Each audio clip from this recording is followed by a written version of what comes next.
ओम नमः सिद्धेभ्य।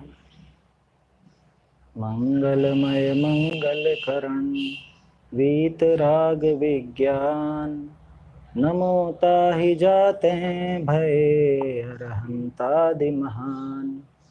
करि मंगल करि हो महाग्रंथ करण को काज, जाते मिले समाज सब पावे निज पद राज।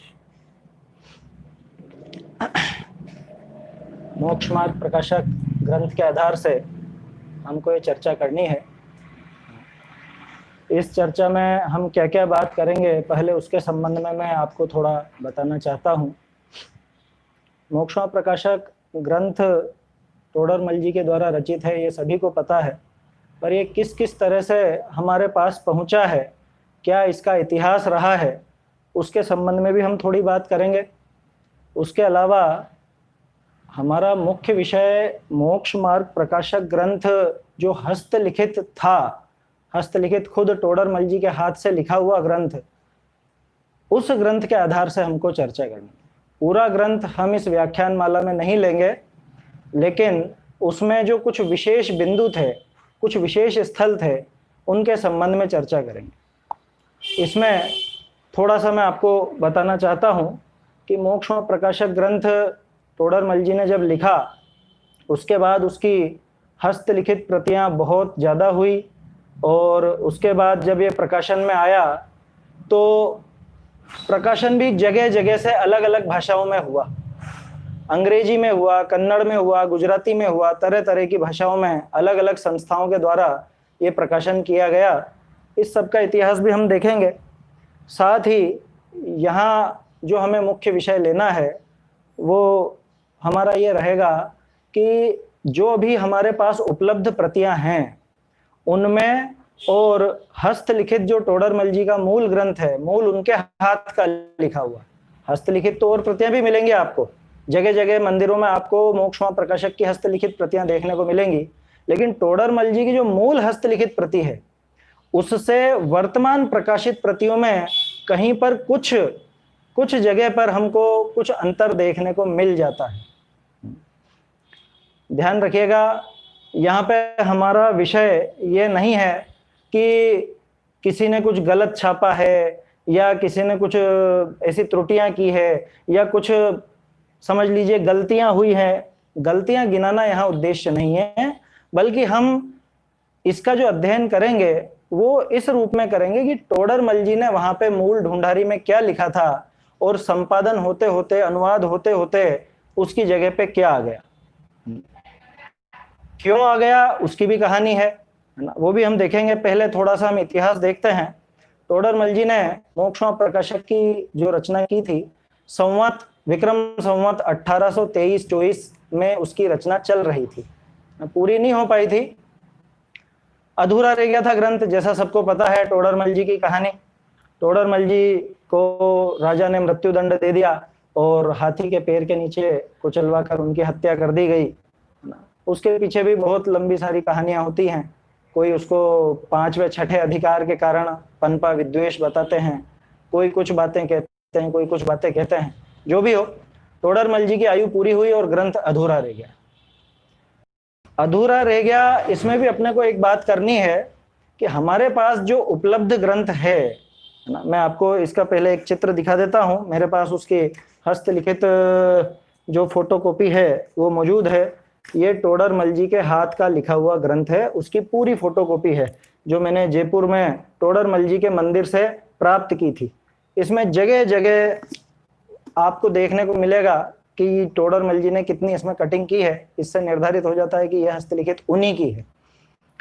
तो मैं आपसे कह रहा था कि ये जो अधूरा रहा, इसमें कितना अधूरा रहा ये हम सकते हैं। हम सोचते हैं आखिरी शब्द बहुरी जो आपको कटा हुआ मिलता है, आपको प्रकाशित प्रतियों में आखिरी शब्द बहु ऐसा लिखा हुआ मिलता है, बहुरी भी पूरा लिखा हुआ नहीं मिलता। तो हम यूं सोचते हैं कि तोडरमल जी लिख रहे थे और जो वाक्य लिख रहे थे लिखते लिखते ही उनको उठा करके सैनिक ले गए और फिर ये अधूरा रह गया, बहुरी भी पूरा नहीं लिख पाए। बहुत से लोग इस तरह से सोचते हैं। उनका सोचना जायज भी है, क्योंकि उनको यही देखने को मिला है, मूल उन्होंने देखा नहीं है। वास्तविकता यह है कि इसके बाद मेरा मानना यह है कि इसके बाद भी कम से कम एक आध पृष्ठ तो और था। मैं कैसे कह सकता हूं ये बात? कोई ग्रंथ अगर अधूरा रहता है तो किस तरह से रहता है, वो मैं आपको एक नमूना दिखाता हूं। इसमें आप पेज नंबर 109 पे देखेंगे तो आपको अधूरापन किस तरह का होता है ये समझ में आएगा। कोई व्यक्ति अगर लिख रहा है और वो ग्रंथ अधूरा रहेगा तो इस तरह से रहेगा, ये यहीं पर छूट गया। पूरा पेज में अभी जगह बाकी है, लेकिन पेज में जगह बाकी होने के बाद भी आगे नहीं लिखा गया, इसको कहते हैं कि ग्रंथ अधूरा रह गया। अब टोडरमल जी का जो अधूरा रहा है, ये तो पक्की बात है अधूरा रहा है, लेकिन वो बहुरी पर ही छूटा, ये मैं नहीं मान सकता। वो इसलिए नहीं मान सकता क्योंकि ये उपलब्ध प्रति का आखिरी पत्र है, और यहां पे आपको नजर आ रहा होगा बहुरी, ये जो बहु लिखा हुआ है, ये नीचे तो फुटनोट है, नीचे को छोड़ दीजिए, यहां जो दिख रहा है ये आखिरी पंक्ति है इस पेज की। माने इसके आगे का कम से कम एक पेज या आधा पेज तो उपलब्ध था जिसमें कुछ वो पंक्तियां लिखी थी। क्योंकि ऐसा आप प्रैक्टिकली सोचिए कि सैनिक अगर पकड़ने भी आएंगे तो ऐसा तो है नहीं कि लिखते लिखते ही उठा करके ले गए, और उस टाइम पे वो लिख ही रहे थे। सैनिक आएंगे तो कुछ ना कुछ बातचीत होगी, वो लिख रहे होंगे, उनको आवाज दी गई होगी कि भाई बाहर सैनिक आए हैं, आपको ढूंढ रहे हैं, या कुछ बात होगी, तो कम से कम जो भी वो लिख सकते हैं वो लिखते, कुछ ना कुछ तो वो लिख ही रहे थे आगे। तो मेरा मानना यह है कि इसके आगे का भी कम से कम एक पेज, ज्यादा भी हो सकते हैं। और जैसा कि दादा ने अपने रिसर्च में बताया है, दादा माने डॉक्टर हुक्मचंद जी बहरील साहब, छोटे दादा जिनको हम बोलते हैं प्यार से, उन्होंने बताया है कि इसके बाद के पृष्ठ कहाँ गए कोई नहीं जानता।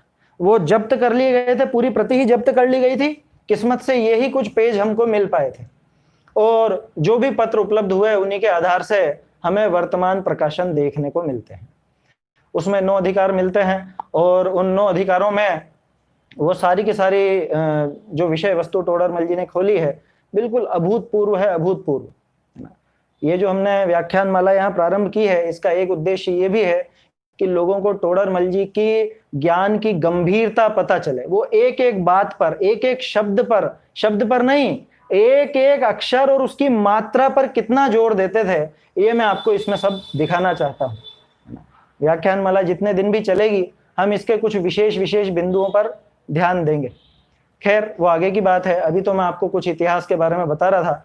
तो ये तो कहानी थी टोडरमल जी के इस ग्रंथ के अधूरे रहने की, माने किस प्रकार से ये ग्रंथ अधूरा रहा है, किस तरह से हमें जो बहुरी शब्द लिखा हुआ मिलता है, तो अकेला बहु लिख के नहीं छोड़ा था, वो आगे भी एक आध वाक्य, एक आध पैराग्राफ, कुछ ना कुछ तो जरूर लिखा था टोडरमल जी ने, लेकिन किस्मत से वो हमको उपलब्ध नहीं है। जैसे मैंने अभी आपको पेज दिखाया था, पेज नंबर 109 में फिर से आपको दिखाना चाहूंगा, दोनों में अंतर क्या है। आपको मूल प्रति देखनी हो, पहले मैं एक थोड़ी सी सूचना आप सबको देना चाहता हूं। कुछ लोगों को ये व्याख्यान माला में थोड़ी बोरियत भी हो सकती है, क्योंकि इसमें थोड़ा सा शोध परक चिंतन और जो अध्ययन है वो किया जाएगा। यहाँ पे सामान्य रूप से जैसे हम एक विषयवार क्रम चलाते हैं वैसा यहाँ नहीं चल पाएगा। इसमें कुछ विशेष स्थलों पर मैं आपको ध्यान दिलाना चाहूंगा, इसलिए आप लोग सभी कम से कम ग्रंथ साथ में लेकर बैठें। जो भी ग्रंथ, मतलब जहां से भी प्रकाशित मोक्षणा प्रकाशक आपके पास है वो सब आप लेकर के बैठें। मूल प्रति आप हस्तलिखित ग्रंथ कभी देखने जाएंगे तो मंदिरों में आपको इस तरह के हस्तलिखित ग्रंथ ऐसे प्राप्त होंगे, है ना। आपको साफ सुथरी राइटिंग नजर आ रही होगी, और इसमें कोई काटा पीटाई भी आपको नहीं मिलेगी, बिल्कुल एकदम साफ सुथरा आपको नजर आ रहा होगा। यहाँ पे आप देख सकते हैं, ठीक है। ये टोडरमल जी के हाथ का नहीं है। अब ये है पेज नंबर 109, यहां तक आपको बिल्कुल साफ सुथरा मिलेगा, और यहाँ पे एक नोट लिखा हुआ है, इससे आगे पत्र संख्या 59 पर देखना। 59 का मतलब वो पत्र के हिसाब से पेज नंबर अलग से डले हुए हैं। अब इसके बाद जैसे ही हम पेज पलटते हैं, अब आप देखिए, ये ओरिजिनल हस्तलिखित प्रति की निशानी है। ये जो काटा पीटी आपको नजर आ रही है, ये ओरिजिनल हस्तलिखित प्रति की निशानी है। जो प्रोफेशनल लिखने वाले हुआ करते थे, प्रतिलिपियां करने वाले हुआ करते थे, उनकी राइटिंग भी सुंदर होती थी और उनसे कुछ काटा पीटी भी एकाएक तो नहीं होती थी। सामान्य सी तो हो सकती है, लेकिन जितना आपको यहाँ दिख रहा है ये नहीं हो सकती थी। टोडरमल जी की लिखावट क्या इतनी खराब थी या कुछ ऐसी कुछ बात थी क्या कि उनको उनसे गलतियां बहुत होती थी तो ज्यादा काटते थे? ऐसा नहीं। टोडरमल जी बहुत सूक्ष्म दृष्टि वाले विद्वान थे। आपको पता है हिंदी साहित्य में सबसे पहला गद्य, स्वतंत्र गद्य ग्रंथ कौन सा है? आप कहेंगे मोक्षमा प्रकाशक। मैं कहता हूं मोक्षमा प्रकाशक नहीं है। आपको ध्यान है दीपचंद जी शाह कासलीवाल ये टोडरमल जी से पहले हो चुके हैं। बनारसी दास जी टोडरमल जी से पहले हो चुके हैं। इन्होंने भी गद्य लिखा है। बनारसी दास जी की भी एक चिट्ठी मिलती है, निमित्त उपादान की चिट्ठी अथवा परमार्थ वचनिका, ये बनारसी दास जी के ग्रंथ हैं। और दीपचंद जी शाह कासलीवाल के बहुत से ग्रंथ आपने देखे होंगे, जैसे अनुभव प्रकाश है, चिद विलास है और भाव दीपिका है, ये सब गद्य ग्रंथ हैं। लेकिन इनको मान्यता नहीं मिली। क्यों नहीं मिली? इनकी भाषा इतनी परिष्कृत नहीं थी, इनकी वर्णन शैली इतनी परिष्कृत नहीं थी जितनी टोडरमल जी की है। इसलिए लोग बाग टोडरमल जी को ही जानते हैं, है ना। हमको कोई दिक्कत नहीं है, आप किसी को भी कहिए, लेकिन ये समझने की बात है कि टोडरमल जी का लिखा हुआ इतना प्रसिद्ध क्यों और बाकी का लिखा हुआ इतना प्रसिद्ध क्यों नहीं। तो उसका सीधा सीधा जवाब मिलता है, जैसी वर्णन शैली, जैसी भाषा और जैसी भाषा में प्रौढ़ता, या यूं कहें कि वर्तमान में जो प्रचलन में है भाषा, उससे जितनी ज्यादा नजदीकी टोडरमल जी की दिखती है उतनी किसी अन्य की नजर नहीं आती। किसी अन्य में आपको ये विशेषताएं नहीं मिलेंगी। उसका कारण क्या? उसी का कारण है ये जो काटा पीटी मैंने अभी आपको दिखाई है। टोडरमल जी एक एक शब्द पर बहुत बहुत विचार किया करते थे, एक मात्रा तक पे बहुत विचार किया करते थे, बहुत गंभीरता से कि ये चीज यहां फिट बैठती है या नहीं। उन्होंने बहुत बहुत काटा। मैं आपको एक चीज दिखाना चाहता हूं। अभी तो आपने छोटा मोटा काटा हुआ देखा था, ये देखिए, ये पूरा पेज आपको सबको नजर आ रहा होगा। ये पूरा पेज टोडरमल जी पूरा पेज का पेज काटने में नहीं हिचकते थे, जरा सा भी नहीं घबराते थे। कौन इतना निर्मम लेखक होगा जो अपनी लिखी हुई एक पंक्ति को भी काटने की हिम्मत करेगा? आज के जमाने में जहां जरा जरा से, क्या कहूं अब, जो थोड़ी बहुत तुकबंदी करके और खुद को कवि समझने लग जाते हैं या खुद को बहुत बड़ा लेखक समझने लग जाते हैं, एक बार टोडरमल जी की हस्तलिखित प्रति देखनी चाहिए। कम से कम उनको यह ज्ञान होगा कि लेखक को अपनी रचना के प्रति कितना निर्मम होना चाहिए। वो पूरा देखते थे कि ये लाइन यहाँ फिट नहीं होती है, ये लाइन अपन आगे लिखेंगे, या ये शब्द यहाँ फिट नहीं होता है, इस शब्द की जगह ये शब्द ठीक है। मैं आपको सैकड़ों जगह दिखा सकता हूँ, सैकड़ों जगह जहां पे टोडरमल जी ने, ये तो खैर पेज का पेज ही काटा है, पूरी लाइनों की लाइनें उड़ा दी, फिर से लिखा वो पैराग्राफ, कुछ शब्द बदल करके लिखा। बहुत सी जगह आपको ऐसा देखने को मिलेगा कि कुछ ऐसा विषय काटा हुआ है जो अपने को प्रकाशित प्रतियों में देखने को मिलता ही नहीं है, वो भी अपने काम का है। उन चीजों पर भी हम विचार करेंगे। उसमें बहुत से लोग यूं कह सकते हैं कि जब टोडरमल जी ने काट दिया तो हमको देखने की क्या जरूरत। अरे भाई, ये मत भूलो कि टोडरमल जी की ये रचना अधूरी रही थी, और टोडरमल जी को ये आप गहराई से पढ़ोगे तो आपको पता चलेगा कि टोडरमल जी के दिमाग में बहुत सी बातें उस समय चल रही थी। वो तरह तरह से विचार करते थे। कभी उनको लगता था ये विषय उठा करके आगे देना है तो भी वो काट दिया करते थे। अब कभी कभी तो वो देने में सफल हो गए, जैसा कि उन्होंने दिया। आपको ध्यान हो तो दादा ने प्रस्तावना में ऐसा लिखा है कि टोडरमल जी लिखते थे इसका वर्णन आगे करेंगे, इसका वर्णन आगे करेंगे। तो कहीं कहीं पर तो उन्होंने वो वर्णन किया है और कहीं कहीं पर वो वर्णन करने से रह गए। रह क्यों गए? कि ग्रंथ अधूरा रह गया, आगे वो वर्णन आ सकता था। तो बहुत से स्थल ऐसे हैं जो काटे हुए हैं खुद टोडरमल जी के हाथ के, लेकिन फिर भी अपने को समझने लायक हैं, अपने को वो देखने लायक हैं। हमें काफी उससे मदद मिलती है समझने के लिए। ऐसे बहुत से स्थल हम लोगों ने नोट किए हैं, वो भी हम यहाँ पर देखेंगे। तो ये तो बात थी टोडरमल जी की हस्तलिखित मूल प्रति की। इस मूल प्रति में जो 109 पेज तक लिखा हुआ मिलता है, जो मैंने आपसे कहा वो टोडरमल जी के हाथ का नहीं है, लेकिन वो टोडरमल जी की निगाह से निकला हुआ है पूरा का पूरा। उसी के आगे का विषय खुद टोडरमल जी के हाथ का है। असल में होता ऐसा था कि टोडरमल जी लिखते जाते थे और उधर उनकी कॉपी होना चालू हो जाती थी। कॉपी होना माने प्रतिलिपि होना चालू हो जाती थी, है ना। स्वयं दादा ने भी अपने रिसर्च में ये बात कही है, जिसमें ब्रह्मचारी रायमल जी का तो स्पष्ट उल्लेख है। जब सम्यक ज्ञान चंद्रिका लिखी जा रही थी, टोडरमल जी इधर पेज लिखते हैं और उधर वो हाथों हाथ, उनको उतावली इतनी रहती थी कि एक दिन का भी इंतजार नहीं, हाथों हाथ वो प्रतिलिपि कराने तैयार। तो ये 109 पेज तक की तो प्रतिलिपि मिलती है हस्तलिखित, टोडरमल जी के नहीं मिलते।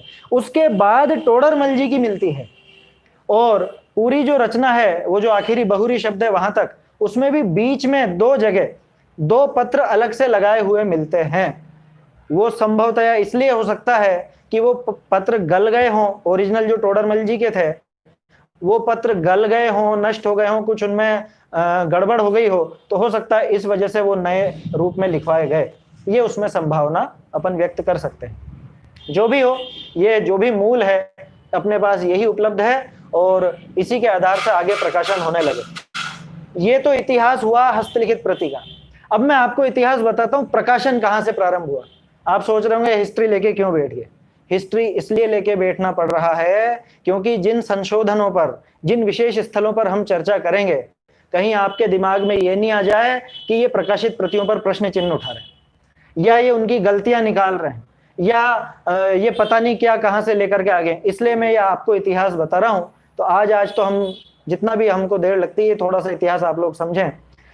तो ये हस्तलिखित प्रति लिखी गई। इसके बाद पुराने जमाने में जब भारत में छापे खानों की व्यवस्था नहीं थी, प्रिंटिंग प्रेस नहीं थी, उस समय पर प्रोफेशनल लेख करने वाले, प्रतिलिपियां बनाने वाले हुआ करते थे। और आपको ये जान के आश्चर्य होगा कि जितने भी 13 पंथ आमनाय के आपको मंदिर मिलेंगे, 100 में से 100 मंदिरों में, 100 में से 100 मंदिरों में आपको मोक्ष मार्ग प्रकाशक देखने को मिल जाएगा।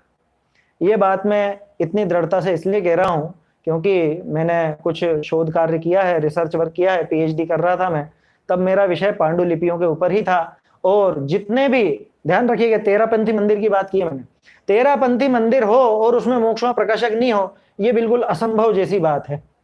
क्योंकि टोडरमल जी तो एक तरह से 13 पंथ के, ये जो क्रांति चली थी इसके एक तरह से मुखिया थे, और उनकी ये रचनाएं हमको लगभग प्रत्येक 13 पंथी दिगंबर जैन मंदिर में मिल जाती, अन्य में भी मिल जाएगी, और जो ग्रंथागार हैं उनमें भी मिल जाएगी। वो सारी प्रतियां हस्तलिखित तो हैं, लेकिन वो मूल नहीं है। अपन जिससे बात कर रहे हैं, जो मैंने अभी आपको थोड़ी देर पहले चित्र दिखाया, वो सब टोडरमल जी की हस्तलिखित प्रति के थे, उनके खुद के हाथ से लिखी हुई, खुद के हाथ से लिखी हुई प्रति है। तो इस तरह से तो ये प्रकाशन के पहले की बात हुई। फिर सबसे पहला प्रकाशन हुआ लाहौर से। बाबू ज्ञानचंद जैनी थे लाहौर के, और उन्होंने इसको सबसे पहले छापा था। मैं आपको सन के हिसाब से बताऊं तो सन 1898, माने 122 साल पहले, 122 साल पहले 1898 में, 122 ही हुए ना, हाँ 122 साल पहले 1898 में बाबू ज्ञानचंद जैन लाहौर ने, है ना, लाहौर उस समय भारत का ही हिस्सा था, पाकिस्तान उस समय अलग नहीं हुआ था 1898।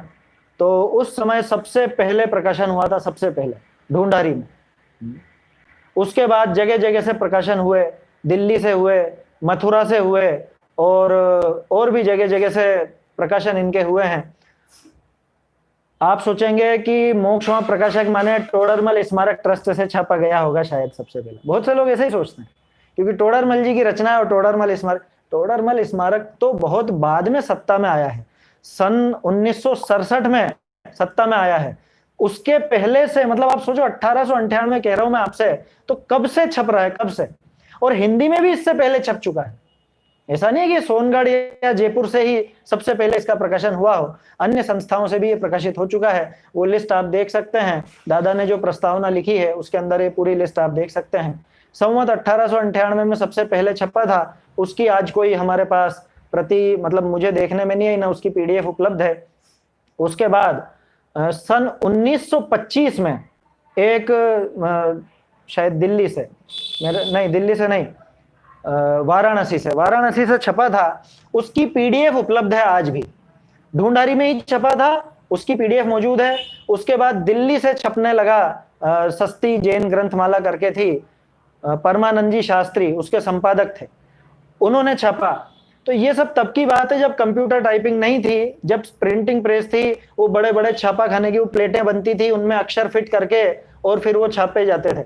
ये मैं आपको क्यों बता रहा हूँ, ये इसलिए बता रहा हूँ क्योंकि बहुत सी जगह वो अक्षर गिर गए तो शब्द बदल गए। ऐसे प्रकरण में आपको दिखाऊंगा, शब्द बदल गए, अर्थ बदल गए वो अक्षरों की वजह से। तो पहले जो प्रिंटिंग प्रेस चला करती थी, आप लोगों ने अगर देखी हो, तो बड़ी बड़ी प्लेटें होती थी, उनमें अक्षर सजाए जाते थे और फिर ऐसे मशीन उनको छापती थी, है ना। तो अब कहीं पे कोई अक्षर गिर गया, कोई शब्द गिर गया, कोई पंक्ति की पंक्ति गिर गई, तो वो चीज छपने से रह जाती थी। अब ये सब कब छपी? अभी तक अपन स्मारक और सोनगढ़ से प्रकाशित प्रतियों तक नहीं आए हैं। ये संवत छोड़ो, मैं सीधे सीधे आपको बताता हूं। सन 1960 में तीसरा संस्करण प्रकाशित हुआ था दिल्ली से, सस्ती जैन ग्रंथमाला दिल्ली से, परमानंद जी शास्त्री के संपादकत्व में उन्होंने लिखी थी। अब एक और मजे की बात मैं आपको बताता हूं। बहुत से लोग ऐसा सोचते हैं कि ये जो अनुवाद है जो आज हम देखते हैं, ये दादा ने माने डॉक्टर साहब ने किया है और हेडिंग वगैरह ये सब दी। संपादन जरूर दादा ने किया है, लेकिन हेडिंग इसके पहले भी मिलती थी। परमानंद जी वगैरह ने जो छपे थे उसमें हेडिंग वगैरह सब उपलब्ध है, पैराग्राफ उन्होंने बना रखे थे, हेडिंग बना रखी थी। तो फिर दादा ने क्या किया? दादा ने संपादन किया उसका बारीकी से। दादा ने बहुत मेहनत की इसमें। उसमें बहुत सी हेडिंग उचित नहीं लगती थी तो वो हेडिंग उन्होंने बदली है। कुछ पैराग्राफ जो अटपटे थे, कोई छोटे थे तो उनको बड़े किए हैं, कोई पैराग्राफ अधिक बड़े हो गए तो उनको व्यवस्थित करके छोटा किया है, किन्हीं का विषय टूट रहा था तो विषय मिलाया है, कहीं पे अलग विषय था तो उन विषयों को अलग किया। बहुत बहुत मेहनत की है वास्तव में दादा ने। आखिरकार उन्होंने रिसर्च की है तो ये सब मेहनत उनकी होनी ही थी और उन्होंने जैसा भी था वो किया। तो स्मारक से क्या कहें, बल्कि उस टाइम तो शायद सत साहित्य प्रकाशन केंद्र सोनगढ़ के नाम से निकला करता था। तो सबसे पहले सन 1966 या 1967, माने आज से कितना हो गया, 64 साल पहले, है ना। 64 नहीं, 54 साल पहले, आज से लगभग 54 साल पहले अपने सोनगढ़ अथवा जयपुर, कुछ भी आप कह लो, वहां से पहली ये प्रकाशित प्रति अपने यहां से हिंदी भाषा में अनुवाद होकर के निकली थी। ठीक है, तो ये तो हिस्ट्री हुई हिंदी अनुवाद तक आने की। अपने जो हिंदी अनुवाद हुआ उसके पहले भी एक आध जगह से हिंदी निकली थी, लेकिन उसकी प्रतियां मिलती नहीं है। जो मैंने दिल्ली वाला संस्करण आपको बताया है, वो दिल्ली का संस्करण मूल ढूंढारी से ही प्रकाशित था, है ना। हस्तलिखित प्रतियों के आधार पर ढूंढारी छपी, उन ढूंढारी जो छपी थी उनके आधार पर अनुवाद हुआ, उसके आधार पर संपादन हुआ और उसके बाद ये प्रकाशित प्रतियां हमारे हाथ में है ना। ये प्रतियां निकली, कई जगह से निकली। हाँ, दिगंबर जैन स्वाध्याय मंदिर ट्रस्ट सोनगढ़ से, हाँ सही बात है, वहां से निकला है। गणतंत्र जी भाई साहब बता रहे हैं, यही नाम था पहले। और इस तरह से प्रकाशन होते होते हमारे सामने आई है। आज भी हमें जगह जगह से प्रकाशित प्रतियां मिलती हैं, है ना। कोई ऐसा नहीं है कि टोडरमल स्मारक या सोनगढ़ ने ही मोक्षमा प्रकाशक को छपा हो, बहुत जगह से छपी है, बहुत जगह से। वरुण भाई, उर्दू में भी छपी है, बिल्कुल सही बात है। सिर्फ उर्दू में नहीं, कन्नड़ में छपी है, गुजराती में छपी है, अंग्रेजी में ब्रह्मचारी हेमचंद जी भाई साहब उन्होंने भी अनुवाद किया है। तो कहने का अर्थ यह है कि बहुत बहुत इसका प्रकाशन हुआ है और काफी ज्यादा मात्रा में ये छप चुकी हैं, प्रकाशित हो चुकी हैं, देश विदेश में फैल चुकी हैं। समस्या क्या है, ये जो मैंने हिस्ट्री आपको बताई, ध्यान रखिएगा, मूल हस्तलिखित टोडरमल जी की, उसके आधार से ढूंढारी प्रतिलिपियां, उसके आधार से प्रकाशित ढूंढारी, उसके आधार से कोई दूसरी प्रकाशित ढूंढारी, उसके आधार से कोई अनुवाद हिंदी में, उसके आधार से गुजराती में अनुवाद या और तरह के अनुवाद, और फिर इनमें अलग अलग व्यक्तियों का अलग अलग संपादन का तरीका। तो जो मूल प्रति होती है वहां से इतना ज्यादा चलते चलते कोई प्रति छपती है तो उसमें कहीं ना कहीं कुछ ना कुछ थोड़ा बहुत अंतर आ ही जाता है। भावों में भले अंतर ना आए, शब्दों में तो अंतर आ ही जाता है, अनुवाद होते ही शब्दों में अंतर आ जाता है, लेकिन कभी कहीं पर ऐसा अंतर भी आ जाता है जिससे कुछ अर्थ का अनर्थ हो जाए, कहीं ऐसा अंतर भी आ जाता है कि अर्थ का अन्य अर्थ हो जाए, अनर्थ तो नहीं, अन्य अर्थ, कुछ दूसरा अर्थ निकलने लग जाए। तो ऐसा हमारे पास जो प्रकाशित प्रतियां उपलब्ध हैं उनमें भी कुछ ऐसी संशोधन लायक बातें रह गई है। हमारी ये व्याख्यान माला उन्हीं बातों को फोकस करके चलेगी। माने मुख्य रूप से हमें यही विषय देखना है कि मूल ढूंढारी में टोडरमल जी ने उस विषय के लिए क्या लिखा था, उस संबंध में क्या बताना चाह रहे थे, और वो अनुवाद होकर संपादित होकर के कैसे आ गई। इसमें किसी अनुवादक या संपादक का दोष हो ऐसा नहीं कहना है अपने को, किसी का भी दोष नहीं है, सबने पूरी पूरी मेहनत की है। लेकिन कोई क्या करे जब उसको वो मूल चीज नहीं मिले तो। जैसे एक छोटा सा उदाहरण मैं आपको देता हूं, उसको अपन बाद में भी देखेंगे। दो उदाहरण मैं आपको दूंगा, इससे आपको समझ में आ जाएगा किस तरह से अंतर आ जाता है। जैसे एक प्रकरण है, शायद 161 पे या कहीं पर है ना, मुझे पेज नंबर ध्यान नहीं, अपन क्रम में देखेंगे तब आ जाएगा। वहां पर क्या है, टोडरमल जी ने जैसे लिखा, दया के अंगों को तो पालते हैं। ठीक है, ये मूल पंक्ति है, दया के अंगों को। अब जैसे मैंने आपको बताया था ना, पहले जो छापे खाने चलते थे उनमें अक्षर रखे जाते थे और फिर छपता था। अब उसमें से मान लीजिए द निकल गया, तो अब क्या बचेगा, या के अंगों को। ढूंढारी छप रही है, दया के अंगों को पालते हैं ऐसा कुछ था, या फिर दया के अंगों को नहीं पालते ऐसी पंक्ति थी। उसमें अब द निकल गया तो क्या बचा, या के अंगों को। अब किसी अनुवादक के पास वो प्रति पहुंची तो वो सीधे सीधे अनुवाद करेगा, या के की जगह कर देगा इसके अंगों को। तो मूल में शब्द था दया के, और अनुवाद होकर के प्रकाशित हो गया इसके, ऐसा अंतर पड़ जाता है। ये तो हुआ अनुवाद में अंतर कैसे आ गया वो। दूसरा, संपादन में अंतर कैसे आ जाता वो बताता हूं। जैसे हमने जो संशोधन का काम किया, इसमें मूल रूप से हमने 2-3 प्रतियां काम में ली हैं। स्मारक से जो प्रकाशित प्रति है एक तो वो ली है, शायद वो सन 2014 से प्रकाशित संस्करण, और सोनगढ़ से जो प्रकाशित प्रति थी, प्रकाशित प्रति एज इट इज तो नहीं ली, उसका जो पीडीएफ बना हुआ है सन 2010 का, वो हमने काम में लिया। उसमें एक मजेदार चीज देखने को मिली, उसमें शायद छठे अधिकार के अंत में, या शायद छठे का ही है या 7वें के अंत में, वहां पर एक पंक्ति आती है, इस प्रकार से नाना मिथ्या दृष्टियों का विवेचन किया। ठीक है, अब जयपुर से अलग प्रकाशन हुआ है, सोनगढ़ से अलग हुआ, बाद में ऐसा होने लगा। तो जयपुर से जो संपादन हुआ वो तो जो था वो हुआ, और सोनगढ़ से जो संपादन हुआ वो किसी गुजराती व्यक्ति ने किया होगा, ऐसा मैं कह सकता हूं। कैसे कह सकता हूं, मूल पंक्ति क्या बता रहा था मैं आपको, इस प्रकार नाना मिथ्या दृष्टियों का वर्णन किया। अब कोई गुजराती संपादक उसको अनुवाद करने बैठा, और चूंकि गुजराती भाई है, नाना का अर्थ छोटा, तो उसने लिख दिया इस प्रकार छोटे मिथ्या दृष्टियों का विवेचन किया। अब नाना मिथ्या दृष्टियों का विवेचन का अर्थ क्या, नाना मिथ्या दृष्टि माने विभिन्न प्रकार के, तरह तरह के, अलग अलग तरह के मिथ्या दृष्टियों का विवेचन यहाँ पे किया गया, ये वहां पे आशय था। लेकिन अब चूंकि गुजराती भाई संपादन करने बैठा और हिंदी का ज्ञान था, तो सोचने लगा कि मैं ही सारा अनुवाद कर सकता हूं। जिसने भी किया हो, मुझे किसी पर आक्षेप नहीं करना है, लेकिन इस तरह से गलतियां हो जाती हैं, रह जाती हैं। बुद्धिपूर्वक गलती रखी गई हो ऐसा नहीं है, लेकिन अब चूंकि अनुवाद प्रस्तुत करना है, तो मेरे दिमाग में जो आएगा, जैसा मैं समझता हूं हिंदी भाषा को, वैसा मैं अनुवाद करूंगा, या जैसा मैं समझता हूं संपादन को, वैसा संपादन करूंगा। तो इस तरह से चाहे और अनचाहे बहुत सी कुछ अंतर मूल प्रति से हमको देखने को मिल जाते हैं। किसी संस्था की, किसी व्यक्ति की इसमें कोई गलती नहीं है, लेकिन ये एक सहज प्रक्रिया है, संपादन अनुवाद होते होते मूल प्रति से कहीं ना कहीं कुछ अंतर आ ही जाता है।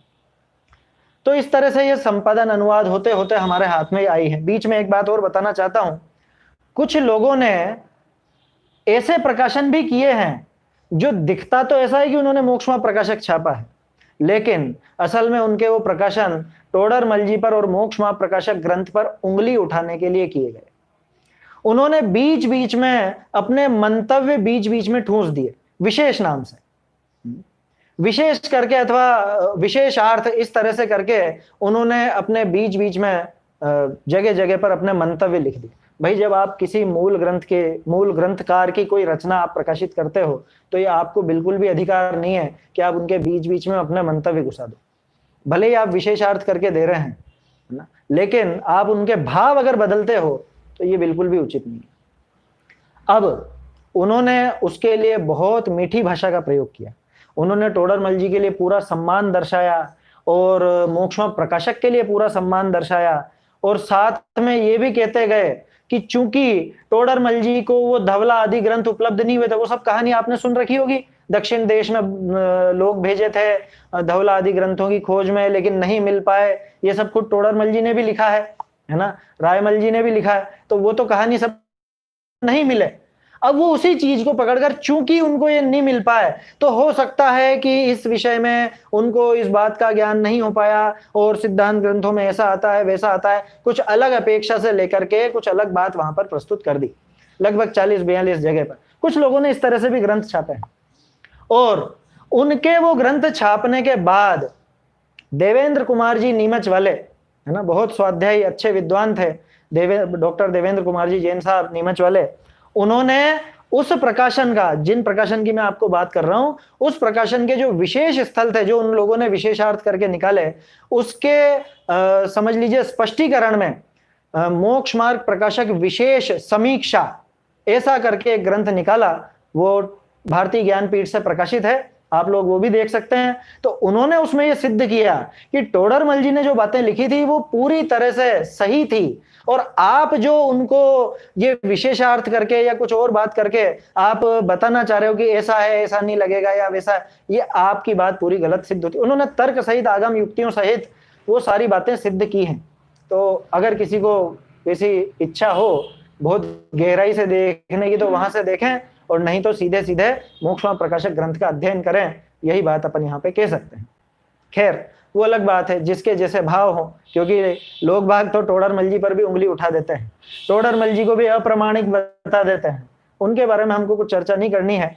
मैं तो संक्षेप में इतना कहना चाहता हूँ, मेरे मन के भाव जो टोडरमल जी के प्रति हैं। आपको पता है आचार्य कल्प शब्द लगाते हैं पर टोडरमल जी के साथ, आचार्यों ने जैसा काम किया वैसा काम टोडरमल जी ने करके दिया, इसलिए आचार्य कल्प लगा है।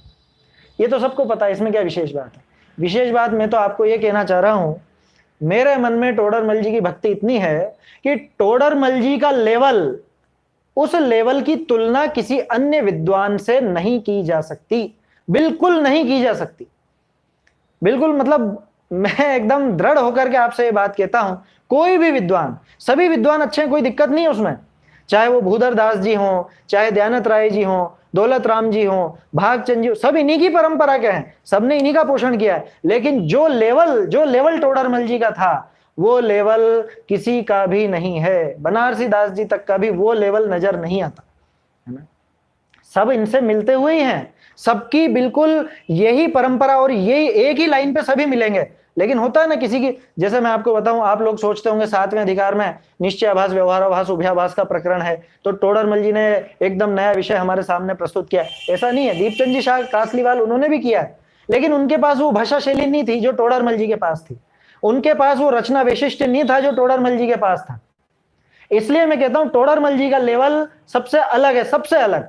मतलब अपन 3 लेवल अपने विद्वानों के रख सकते हैं। एक तो वो आचार्य जिन्होंने अपने मूल ग्रंथ लिखे, वो तो हो गए मुनिराज, आचार्य हो अथवा मुनिराज हो वो। दूसरे टोडरमल जी जो हैं तो श्रावक, लेकिन काम उनके जैसे ही किया है। और तीसरा लेवल जो अपने बाकी सब आदरणीय विद्वान हुए हैं, है ना, इन्हीं की परंपरा के हुए हैं, दौलत राम जी हो, भागचंद जी हो, भूधर दास जी हो, दयानंद राय जी हो, भैया भगवती दास जी हो, बनारसी दास जी हो, है ना, कुछ इनके पहले के हैं, कुछ इनके बाद के हैं, लेकिन सबकी एक ही परंपरा रही है, सभी एक ही बात कहते हुए नजर आते हैं। फिर भी जो विद्वत्ता का, जो भाषा शैली का, जो प्रतिष्ठा का लेवल टोडरमल जी का है, वो किसी और से तुलना करने जैसा नहीं है, नहीं कर सकते तुलना, वास्तव में नहीं कर सकते। क्यों नहीं कर सकते, वो भी मैंने थोड़ी देर पहले भी आपको दिखाया, किस तरह से एक एक शब्द पर, एक एक अक्षर पर उनकी बारीक निगाह रहती थी। आगे भी अपन देखेंगे टोडरमल जी की भाषा पे कितनी पकड़ती, ये मैं आपको दिखाऊंगा तो आप सोचेंगे कि हमें हिंदी का कितना ज्ञान है, और उस जमाने में भी टोडरमल जी को कितना ज्ञान था। किस शब्द में छोटी मात्रा लगानी और किस शब्द में बड़ी मात्रा लगानी, एक हिंट दे देता हूं, बाद में अपन उसकी चर्चा जरूर करेंगे। मिथ्या दृष्टि, आप बताइए छोटी ई की मात्रा आएगी कि बड़ी ई की मात्रा आएगी, क्या उचित है? हमने तो छोटी ई की मात्रा ही देखी है दुनिया भर में, तो हम तो वही लगाते हैं। आप पुराने हस्तलिखित ग्रंथ देखिएगा, पता चलेगा आपको। टोडरमल जी ने दोनों का प्रयोग किया है। अब आप सोचोगे हो सकता है भूल चूक से कहीं छोटी लगा दी हो, कहीं बड़ी लगा दी, ऐसा नहीं है, दोनों का अर्थ अलग है। मिथ्या दृष्टि, छोटी ई की मात्रा लगेगी तो उसका अर्थ अलग निकलेगा, और मिथ्या दृष्टि बड़ी ई की मात्रा लगेगी तो उसका अर्थ अलग निकलेगा। इसी तरह से तुच्छ बुद्धि और तुच्छ बुद्धि, अरे टोडरमल जी एक एक मात्रा पर जोर देते थे। आप कैसे कह सकते हो कि जोर देते थे? मैं इसलिए कह सकता हूं क्योंकि उन्होंने छोटी काट करके बड़ी मात्रा लगाई, बड़ी काट करके छोटी लगाई, ऐसे प्रयोग किए हैं, मैं आपको दिखाऊंगा इसमें। ये सब चीजें हम देखेंगे। आज तो सिर्फ परिचय दे रहा हूं मैं आपको, ये सारी बातें हम देखेंगे कि तोडरमल जी ने एक एक शब्द पे, एक एक अक्षर पे कितना जोर दिया है, कितनी बारीकी से वो विषय का खुलासा किया। तो इस तरह से ये पूरा इतिहास जो मैंने आपको दिखाया कि हस्तलिखित ग्रंथ बने, उसके बाद प्रकाशन होने लगा, प्रकाशन भी अलग अलग भाषाओं में हुआ, अलग अलग संपादन हुए, अलग अलग संस्थाओं से ये सब प्रकाशित होकर के हमारे हाथ में पहुंचा है ना। 2-3 प्रतियां मैं आपको दिखाना चाहता हूं। एक तो है जिनका उपयोग अपन करेंगे, और जो मेरा आप सबसे निवेदन है कि अगर आप इस व्याख्यान माला को सुन रहे हैं तो आप ग्रंथ साथ में लेकर बैठें, क्योंकि मैं पेज नंबर बताऊंगा और बार बार पेज नंबर बदलेंगे तो आप कंफ्यूज हो जाएंगे। एक तो अपना तोडरमल स्मारक से अथवा सोनगढ़ से जो प्रकाशित है मोक्ष मार्ग प्रकाशक, ये आप लेकर के बैठें। इस ग्रंथ को, इस ग्रंथ के आधार से ही ये संशोधन आदि और ये सब विषय अपन देखेंगे।